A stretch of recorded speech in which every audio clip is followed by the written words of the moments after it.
उतरिए, कुछ दीर्घ उतरिए, हो गया ज्यादा। मोदी फेंको इसलिए क्योंकि मोदी खुद ट्वीट भी नहीं करता है, उसने ऐप्को को हायर किया जो उसके लिए ट्वीट करता है। सबसे पहली बात देखिए ऐसा है, सबसे पहली बात तो यह है कि मोदी जी खुद ट्वीट भी नहीं करते। अब आपने सही बात बोली है। पहली बात तो मोदी जी क्या सही एक वरिष्ठ नेता है, सीएम एक स्टेट के, सही तरह से एड्रेस करना चाहिए। तो झूठ कह रहे हो कि हमारे वरिष्ठ नेता नहीं, पूनावाला जी उन्होंने कहा कि करता है, नहीं बोले करते हैं, मुख्यमंत्री हैं। तो इस बात में हमें संयम रखना चाहिए। दूसरी बात क्या है, देखिए ये समझते नहीं है, कोई भी नहीं समझता। ये ट्विटर पर हर कोई मैं सुनता रहता हूं, ऐप्को ने ट्वीट किया, ऐप्को ने ट्वीट किया। ये 46,000 50,000 आदमी ट्वीट कर रहे हैं। कोई एक ऐप्को कोई मशीन है, कोई रोबोट है जो ट्वीट करेगा? ये बार बार ये बात समझ में नहीं आती है। कोई ये ऐप्को एक आदमी तो 500 आईडी से कर सकता है, एक आदमी 50 से तो कर ही सकता है। आपको वही 50 से कर सकता है, 50,000 से नहीं कर सकता। आपको वो कंपनी है, कोई कंपनी है, पीआर कंपनी है जो डिक्टेटर्स को सपोर्ट करता है। अभी हमको ये नहीं पता ये कंपनी है। मैं ये अभी राणा आयोग जी की रिपोर्ट में उस पर मैं आता हूं, सपोर्ट करता है या मेरे दोस्त बेचने के लिए सपोर्ट करता है। सही कंपनी चूज की है मोदी जी ने। अच्छा ठीक है राहुल, ये आपके फेकिंग न्यूज तो बहुत पुराना हो गया। ये ब्रेकिंग न्यूज का आपने मजाक निकाला था। ये जो भाषा बन रही थी आपने बहुत अच्छा किया था। ब्रेकिंग न्यूज सचमुच फेकिंग लगता है आजकल, ठीक है। लेकिन अब ये जो इन दोनों की लड़ाई है ना, और आप जब फेकिंग करते थे तो काफी मजा लेते थे अरविंद जी, हम सब मजा लेते थे, है ना। ये लड़ाई अब आपके बाहर से भी चली गई ना, इन दोनों ने। अब कांग्रेस का स्पेस आ गया है क्या इस इंटरनेट में, मैं ये जानना चाहता हूं। जो दिग्विजय सिंह कह रहे हैं कि 6 महीने में हम अरविंद गुप्ता जी को ये इस बात का खंडन कर रहे हैं, लेकिन लगभग सारी मीडिया रिपोर्ट्स कह रही है कि 100 करोड़ रुपए बजट किए गए हैं सोशल मीडिया वार चेस्ट बनाने के लिए। अच्छा है, जो ऐप को भी तो फ्री में नहीं आया। प्रिसाइजली मैं कहां कह रहा हूं कि गलत है। अगर उससे और पीआर क्या है, पब्लिक रिलेशंस पहले से हो रहे थे। मेन स्ट्रीम मीडिया में अगर हो रहा था तो सोशल मीडिया में क्यों ना हो। ये सोशल मीडिया में या तो आप सारे पब्लिक रिलेशंस कंपनी ही बंद कर दीजिए।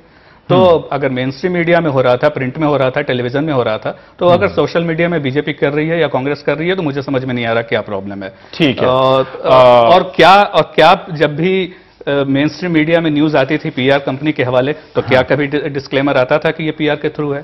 नहीं आता था। सोशल मीडिया में भी नहीं। तो उधर भी पेड मीडिया वाला पेड न्यूज चलता था, इधर भी पेड ट्विटर आ गया। Very Frank, of course Twitter में भी पेड ट्विटर आ गया ना। Paid tweets. तो ये जागरूकता फैलाने की जरूरत है ना, कि कहीं हम आपको आम आदमी समझ के पेड ट्वीट से। तो ये जागरूकता क्या मेन स्ट्रीम मीडिया के लिए फैलाई? बहुत सारा हुआ। काटजू साहब इतने सक्रिय हैं, चुनाव आयोग में 2-4 विधानसभा सदस्य रिपोर्ट है। हमारा इलेक्शन देश तो पता नहीं कब से चल रहा है, मीडिया कब से चल रहा है। ये तथा आपको बता दूं, मैं ये कह रहा हूं के खिलाफ हिंदी के कई पत्रकारों ने ये आवाज उठाई थी और चुनाव आयोग तक गए। लोगों को पता है। मैं इनफैक्ट कम से कम प्रभाष जोशी ने आवाज उठाई थी। इस बात को तो आप मानेंगे कि इंटरनेट पे कम से कम उसके ऑफ कोर्स साइड इफेक्ट्स भी हैं, लेकिन लोग समझ सकते हैं कि क्या चल रहा है। ठीक है। तो अगर मेन स्ट्रीम मीडिया में पेड मीडिया परिपक्वता पे भरोसा करना चाहिए। अगर बीजेपी कांग्रेस की बात हो रही है, लड़ाई हो रही है, तो उसको लड़ाई तो मुझे अच्छा दुबे जी मैं इजाजत चाहता हूं, मैं राणा आयोग के पास जाना चाहता हूं। मुंबई की इस ट्रैफिक में वो लोग वहां पहुंचती हैं। राणा जी मैं ये जानना चाहता, आपकी जो कवर स्टोरी मैं पढ़ रहा था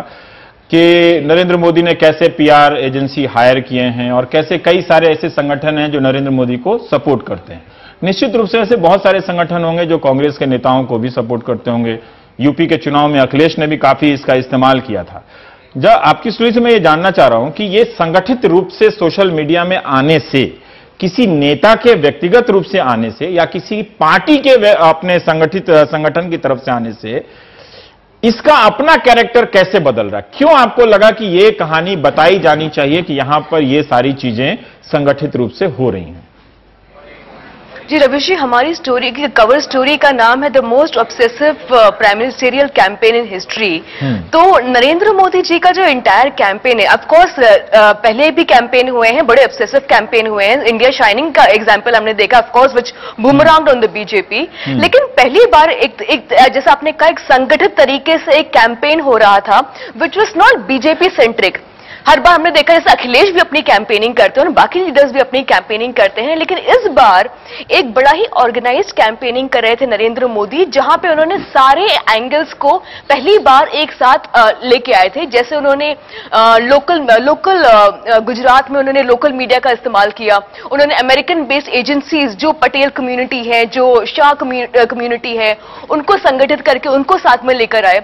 उनके जो ट्विटर, उनके जो फॉलोअर्स हैं, मोस्टली वो हिंदुस्तान मान के नहीं है, मोस्टली आप उनके फॉलोअर्स कैसे हैं, इंजीनियर्स हैं, डॉक्टर्स हैं, वेल रेड लोग हैं।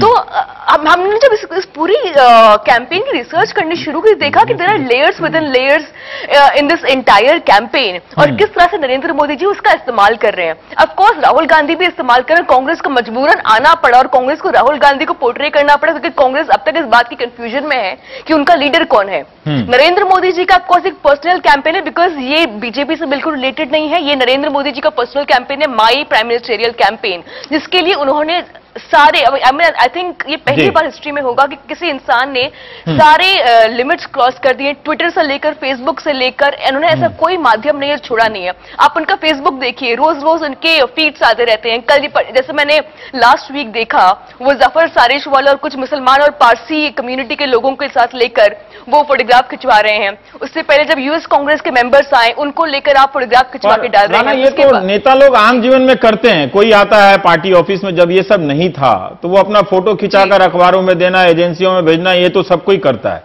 मैं ये आपको दिक्कत कहां हो रही है, मतलब एक आम दर्शक को क्या समझना चाहिए कि इसमें, कि उनके इसमें ज्यादा सक्रिय होने से हो क्या रहा है, क्या कुछ गड़बड़ हो रहा है, क्या प्रोपेगेंडा हो रहा है? प्रोपेगेंडा हो रहा है तो हर पार्टी आजकल प्रोपेगेंडा आजकल नहीं जमाने से करती है। जी, दिक्कत यह है कहीं इस बार थोड़ा सा, ऑफकोर्स ऐसा आपने सही कहा कि हर एक पार्टी अपनी कैंपेनिंग करती है, हर एक पार्टी अपना प्रोपेगेंडा करती है, लेकिन इस बार जो है जैसे नरेंद्र मोदी का या गुजरात का अगर कैंपेनिंग देखी जाए, थोड़ी विशियस हो गई है। हाँ। इस जो स्तर हो गया है वो थोड़ा नीचे गिर गया है।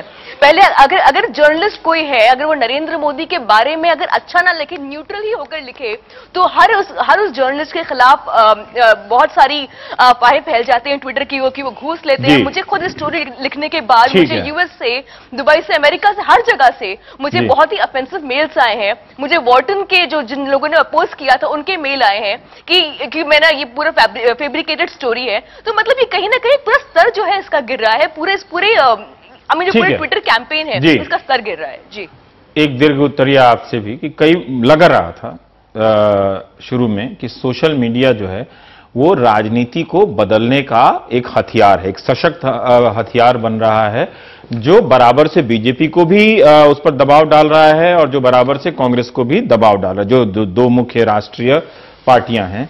लेकिन क्या अब ये खतरा है कि सोशल मीडिया खुद ही एक राजनीति का शिकार हो जाएगा? देखिए, सोशल मीडिया उसके हथकंडा में आ जाएगा वो। सोशल मीडिया राजनीति को बदलने का औजार तो केवल तभी बन सकता है जबकि राजनीतिक पार्टियों, स्थापित राजनीतिक पार्टियों के दायरे के बाहर कोई तहरीक, कोई आंदोलन चल रहा हो और वो उसके साथ जुड़े। ठीक है, जब वैसे यहां अन्ना हजारे का आंदोलन चला या अरविंद केजरीवाल के समर्थन कुछ मत इस तरह की हो, या मिस्र में वहां पे तहरीक स्क्वायर के ऊपर चला। जब तक ऐसा होगा तब तो सोशल मीडिया का इस्तेमाल किया जा सकता है। और वो जो आधिकारिक मीडिया होता है, जिसके अंदर फिल्टर्स लगे होते हैं, एडिटर बैठा होता है, इसका एक पूंजीपति मालिक होता है और वो उसकी खबरों को छपने नहीं देता, मतलब है, तो वहां पर सोशल मीडिया का रोल रेडिकल होता है। लेकिन अगर सोशल मीडिया को किसी बाहर के किसी आंदोलन से जुड़ा हुआ नहीं है तो वो कोई भी उसका इस्तेमाल